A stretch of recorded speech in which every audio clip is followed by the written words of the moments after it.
Hello everyone. I am Survi Parmar. I am an assistant professor of English at Government Commerce College, Chennai. The topic that I am going to discuss today is what is communication and the process of communication. Before moving into the process, let us discuss what is communication, why it is needed in any kind of organization. We all know that man is a social animal.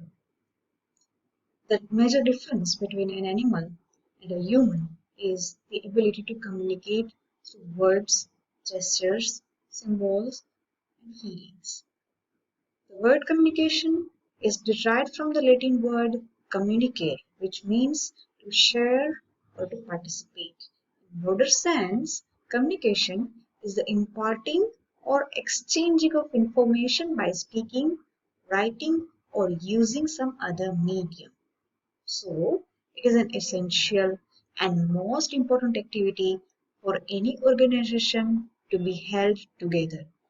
Every organization needs to communicate properly to all its members for the better performance. One can say communication is the composite of symbols, gestures, illustrations accompanying either the spoken or written words. So, everything that is spoken, written, symbolized is included in the matter of communication. Now, let us move on to the process of communication.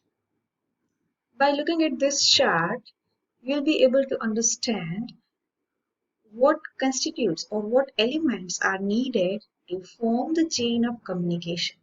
The chain that you are seeing here on the screen is called the communication process. You can see in the beginning there is a sender, then there is encoding of message, there is message channel, there is decoding message, and there is receiver.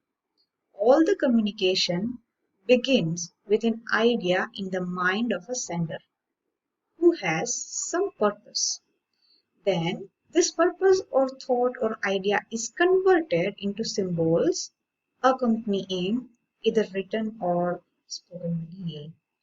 The process of accompanying this idea or thought or converting this idea or thought into words or other symbols is called encoding the message.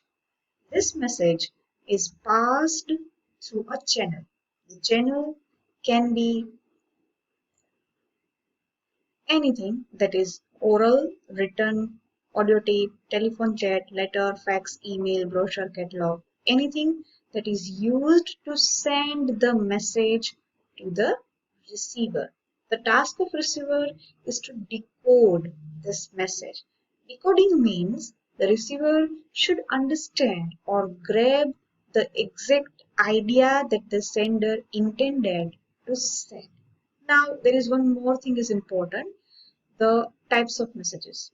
Messages can be of two types, verbal, that is written or spoken, or non-verbal, that is your body language, your silences, your sounds, and your gestures. Yes, all these things are also included in the process of message. So, another thing that you are seeing here on the screen is noise.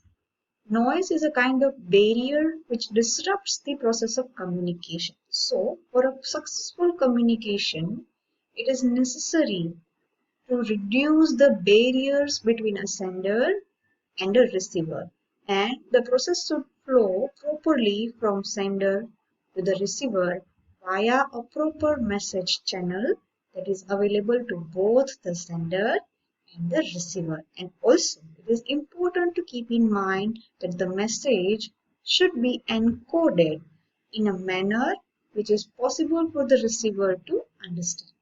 At the end of the communication process, it is necessary that you take the feedback from your receiver. Feedback is essential for any successful communication.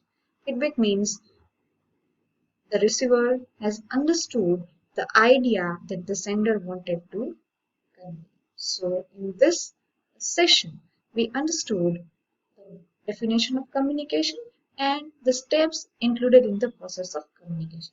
We shall see you further with detailed explanation on this.